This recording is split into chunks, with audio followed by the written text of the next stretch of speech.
Hi everybody. I said I was going to try to do a quick video. I got these 14-inch tall metal trees. They're hollow from the Dollar Tree. They're not $1.25. They're in their plus section for $3. But I thought I would just ink it up and show you sort of how I would attack it. So I'm going to just pick out just a basic green here. This happens to be botanical, but you could use any maybe a darker green. I don't know. We'll see what happens. I'm going to mainly just get, oh, and you know what? I didn't even clean this off. Oh, and I don't even have any paper towels handy. I am not prepared for this, people. So I'm not going to clean it. But I'm just going to get some green on here. And I'm pretty much going to, I'm going to just coat the whole thing with green first. And then I want to add some other little pops of color. Just even the green is like really pretty. This, again, this happens to be botanical, but mojito or everglade or rainforest green, I think, is the pinata. Hunter green. It's a nice green in the Ulta New brand. Again, on my supply list, I go over the brands of inks that I really enjoy the most. And that's just on my website, inkartbybethkluth.com, under the Learn section. So I'm just going to get this all, I'm using a pretty big brush. I could even use a bigger one since I'm doing such a big, and I know I say usually tapping. This I'm just want to get, I'm not looking for any kind of a specific pattern or blending, so I'm just trying to get it into all the little crevices, and I have a lot of ink on there. So when you have a lot of ink, you can move it around by smushing it around a little bit. I wouldn't do this if it was like a just unpad. If it didn't have this texture, I wouldn't be attacking it this way, but just gonna get so I used to be able to get these cone trees from Michael's for a couple of years, but not for the last like 2 or 3 years. And Hobby Lobby came out with there was another tree that they had, which I did go, when I went, I bought one, and that'll probably be a separate video of how I sort of attack that. It's not really the finish I was hoping it would be. It's very distressed. There's a lot of white. There's a lot of white or gray paint on it. So I don't know. It's different. It's also very chunky and clunky. I like my trees a little more refined. Okay, there. I have a couple drips, but it doesn't really matter. So I have the whole thing in this green. And actually, I mean, even that just looks. It looks very nice. It looks very nice. So look what I did on my hand. Wouldn't you know it? All right. So what I want to do is try to highlight these bumps. And I thought the best way to do that would be to use an applicator tool and some felt. And I don't know if I have any round felt. I might only have rectangular felt. Yeah, and you can put rectangular felt on a round applicator. It doesn't matter. It doesn't matter. And so what I want to do is put something a little contrasting. So I'm going to take this Limeade, which is really bright. I'm going to put some on one side, and then I'm going to take some turquoise, or no, actually this is like Laguna. Oh, wait. Patina. Let's do patina. Anything that's like sort of a turquoise. So I have a really bright green, and then I have a sort of a turquoise. It might not even be enough contrast. We'll see. I might have to put something like light blue on here. So what I want to do is like just hit it. Yeah, it's not really doing anything. This is what happens when I don't do it ahead of time. I'm just flying by the seat of my pants. I'm going to put it right on the brush. See if I can get a little bit more. It is not really, it's not doing anything. It is really not doing anything. Okay. So maybe a plan B. Maybe if I had some paper towel. Oh, I don't have a paper towel.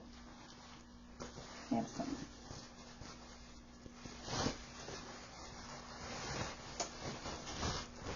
You know what the inside of a puppy pad is? It's sort of like paper towel. So that's what it is. So I'm just crumpling it up. So ideally this would be a paper towel that's a little more absorbent, but that's okay. And I'm just going to take some blending solution and I'm going to put it on there. And I'm going to actually just like wipe, see if I can wipe off. Ooh, okay. I'm hoping it just wipes off the tips or the tops of that texture. And it is sort of doing that. It's leaving it darker green in the crevices. It's hard to tell with all this light. Let me turn this down a little bit and see. Might have to do a picture in natural light tomorrow because it's already dark here. But you can see this is green, and then over here it's much lighter, but it's still dark into crevices. And just even maybe doing this in various places on this tree, like maybe a little bit down here and then a little bit up here. So it's not really all over. And then it's also, it had sort of like a dark distressed look on these bumps, the texture. That's sort of coming out. Yeah, I think that's really pretty. Again, I'm going to take a picture when it's, I don't know if you can see that. I'm going to take a picture when in the natural light tomorrow. But that's one way you could do it. You could also even take like a darker green, like a stream, and then just for additional, put some of that darker in some of those areas.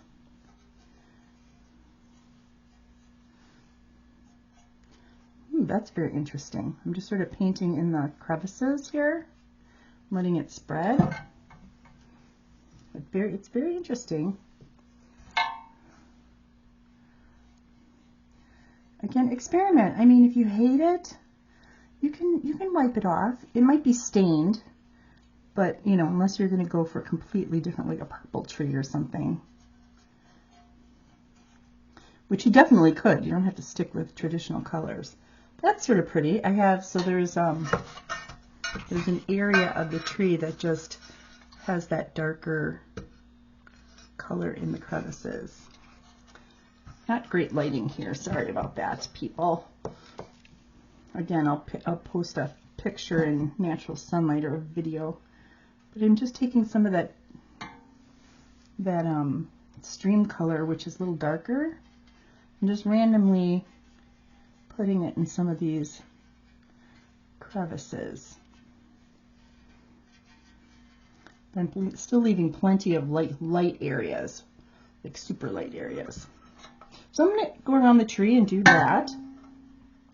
And then for the star, I mean, it's always, when you use something like a butterscotch, or this is yellow ochre from Eltonu, which is pretty much the same as butterscotch. If I put that on my brush, it gives the star definitely a look like it's gold, which I really like.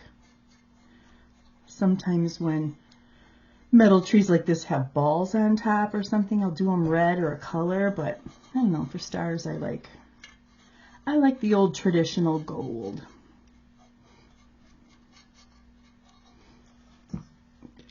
More in here.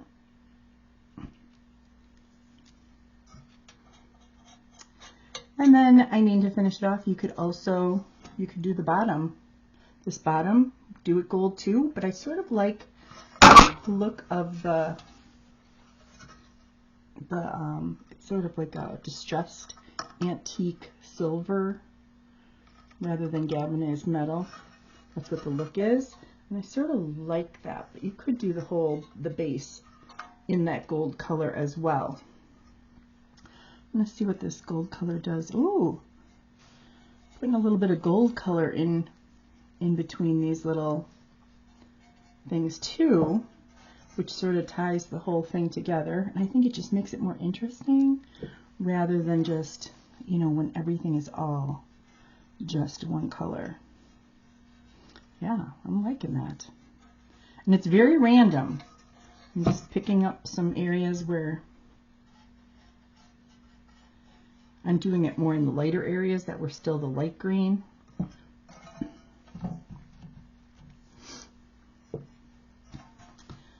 see, I'll just put some in here. Yeah. I don't know, again, it's very hard to see in this lighting. Again, I apologize. The nighttime light, especially when you're on something that's so reflective, you know. Yeah. So I'm sort of liking how that is looking. And I can always go back and add a little more green on top if I want, but it's definitely a beautiful pattern of dark green, light green, and a little bit of that gold, which again pulls in the star. So maybe this gives you some ideas if you're able to find some of these at the Dollar Tree. And I'll try to do more videos with some of the other metal pieces that I purchased for the holidays. Thanks. See you next time.